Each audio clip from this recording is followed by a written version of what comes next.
esta vez o en esta ocasión recibimos a uno de los aspirantes presidenciales por el Partido Revolucionario Democrático, es Rolando Mirones, a quien agradecemos acompañarnos esta mañana porque el PRD ya tiene definida su fecha de primarias este 16 de septiembre y a todos les hemos consultado sobre la conveniencia o no de realizar o de los tiempos de campaña, apenas 45 días antes, han de empezar el 1 de agosto. ¿Cómo lo aprecia usted y qué limitaciones encuentra en estos periodos? Primero, buenos días y gracias por la oportunidad, gracias por poder estar acá con ustedes.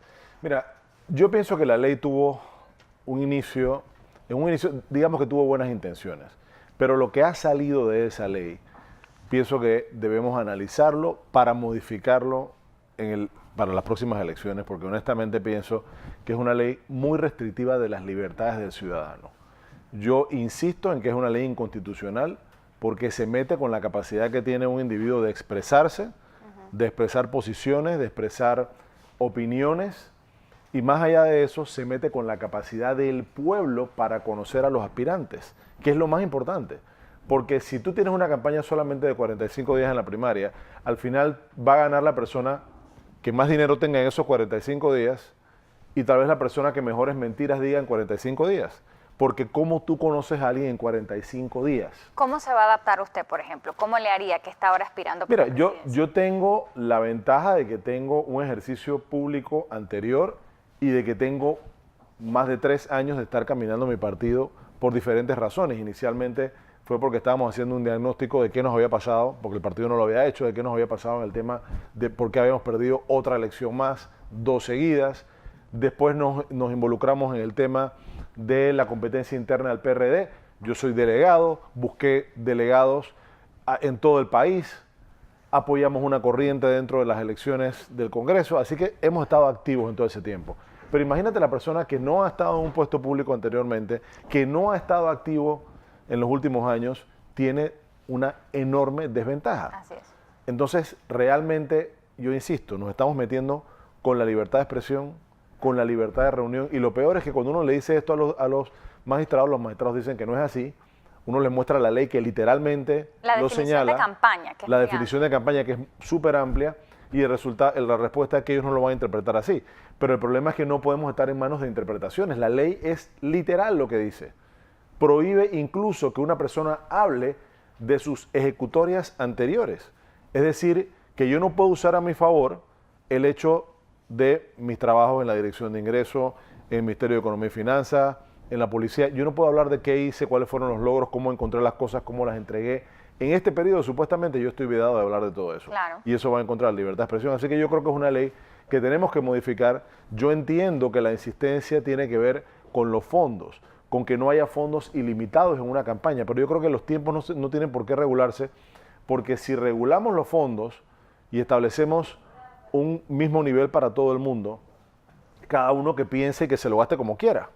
Debería ser la manera de hacerlo, pero bueno, ahora tenemos esa ley. En el caso del PRD, la campaña empezará el 1 de agosto. Ahora, realizar primarias, a pesar de que es un proceso democrático, al PRD le ha dejado heridas y serias heridas. Recordamos esas primarias en las que fue Balbina con Juan Carlos Navarro y la excesiva publicidad negativa que se dio ahí. ¿Qué lecciones aprendidas tienen de estos procesos y qué acciones van a tomar para que el PRD no repita esta historia de estos últimos 10 años, que ha perdido elecciones? Sí, mira, habemos quienes estamos en el partido abogando por esto, precisamente porque nos sentemos todos a conversar, la dirigencia del partido, los precandidatos, porque tenemos que llegar a acuerdos profundos que nos lleven a evitar esas cosas que en el pasado nos ocurrieron.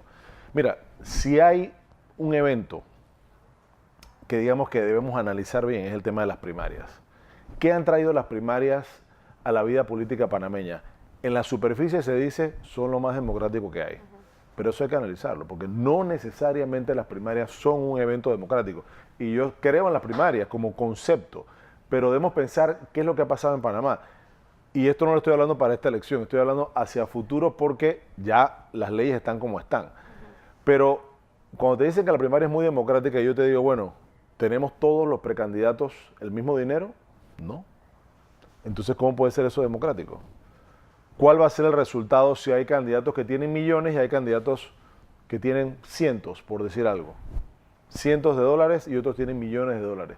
¿Cómo puede ser eso democrático? Yo le pongo un ejemplo, el caso de los diputados. Ahora estamos apreciando planilla por planilla. Hoy salió la de Rubén de León, quien en su momento fue presidente de la Asamblea. ¿Cómo hace una persona que quiere correr por la vía independiente con un diputado que tiene una cantidad de personas haciéndole una estructura en sus circuitos? Es una competencia absolutamente injusta y esa es la realidad. ¿Es desleal también? Totalmente desleal, porque si tú tienes una competencia en la que se supone que todos partamos de cero, pero no todos estamos partiendo de cero, eso es lo mismo que alguien en vez de correr 100 metros, corra 50 metros y gana la carrera y dice, te gané, sí, pero tú corriste 50 y yo corrí 100.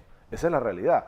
De ahí partimos los que no estamos en posiciones de poder en este momento. Entonces, claro, eso te lleva al tema de las partidas, pero son las partidas de la Asamblea, pero también son las partidas del Ejecutivo. El Ejecutivo hace lo mismo y mucho peor con las partidas. Entonces, ¿qué tenemos? Tenemos un sistema fallido, un sistema político fallido en el cual el tema financiero tiene que ser regulado. Y a eso solamente llegamos a través de una constituyente. No hay otra forma que a través de una constituyente que permita eliminar todas estas situaciones, porque imagínate, aquí tenemos... ¿Una constituyente cuándo? Ahora que usted trae a No, colación una el tema, constituyente porque de seguro ya no en hay este un llamado, momento. Sí, no, del presidente. De seguro no en este momento. Yo insisto en que el presidente Varela no quiere ninguna constituyente. El presidente Varela lo que está buscando son dos resultados. Uno, tener a los partidos de oposición sentados en una mesa de un supuesto diálogo pro-constituyente, buscando cómo, a partir de ese supuesto diálogo, busca un resultado diferente del que ya va a tener el 1 de julio en la Asamblea. Este llamado a la constituyente de Varela tiene todo que ver con el 1 de julio en la Asamblea y nada que ver con la Constitución nueva. Y aparte de eso, él quiere lavarse la cara y decir, bueno, yo propuse la constituyente, me la negaron, no fui yo. Promesa cumplida, como quien dice, ¿no? Pero es mentira, señor Varela, usted no cumplió ninguna promesa porque la manera de hacerlo era cuando estaba empezando su gobierno y le aseguro que usted hubiese conseguido el apoyo político para hacer una constituyente, pero no lo hizo. Entonces tocará a un próximo gobierno hacer una constituyente empezando el gobierno. He escuchado algunas alternativas que han salido, algunas de la propia Asamblea, hablando de las dos asambleas. Eso es posible. Pedro Miguel González hizo una propuesta también. también. Pedro Miguel González, el secretario general del PRD, ha hecho una propuesta en ese sentido y yo la comparto porque eso nos quita en este momento cualquier discusión acerca de una constituyente y la lleva al próximo gobierno, que es cuando debe ser. ¿Qué hay de la disputa entre el Contralor y los diputados negándose a que les auditen sus planillas? Hay quienes dicen, por ejemplo, Rigoberto González dice, si no tienen nada que temer, ¿por qué negarse a que les auditen las planillas? Mira, ¿cómo lo aprecia usted? Me extraña que Rigoberto González, siendo un jurista, diga eso. Porque es que esto es un problema legal. Esto, yo no sé si es que no hay suficientes asesores en la Contraloría, es que el Contralor desconoce su trabajo, no, yo no lo entiendo. En el instante que se menciona una auditoría forense, automáticamente estamos hablando de un proceso judicial. Y la Constitución es clara. A los diputados no los puede juzgar nadie que no sea la Corte Suprema de Justicia. Entonces, para poder haber ordenado auditorías forenses, tenían que pasar por la Corte. Yo les aseguro que el amparo que se metió se le va a admitir y se le va a fallar a favor de la Asamblea. Entonces ahora, va a salir un poco de gente a decir... siempre han estado allí, ¿por qué hasta ahora el Contralor las quiere auditar? O sea, ¿qué mensaje está enviando? Es que ese es el punto, mira. Aquí el señor Varela hizo algo extremadamente ingenuo, por no decir otra palabra. Y es pensar que usted podría abrir la caja de Pandora y que de ahí saldrían los males nada más de los demás y los míos no. Claro. No, cuando usted abrió la caja de Pandora, señor Varela, salió todo. Todas las partidas de la Asamblea, que yo creo que muchas son difíciles de explicar. Yo no estoy en contra de la auditoría, nada más estoy diciendo que el procedimiento legal no ha sido el correcto. O son muy desconocedores de su trabajo en la Contraloría, o lo hicieron a propósito para que no pasara nada. No sé cuál de las dos es, no entiendo. Lo hicieron a propósito porque nada más querían usarlo como un método para asustar a los diputados, porque en efecto quieren que los diputados voten a favor de Varela el 1 de julio. Créanme, detrás de esas auditorías hay la amenaza de vota conmigo el 1 de julio porque Varela no quiere una asamblea en contra de él el 1 de julio.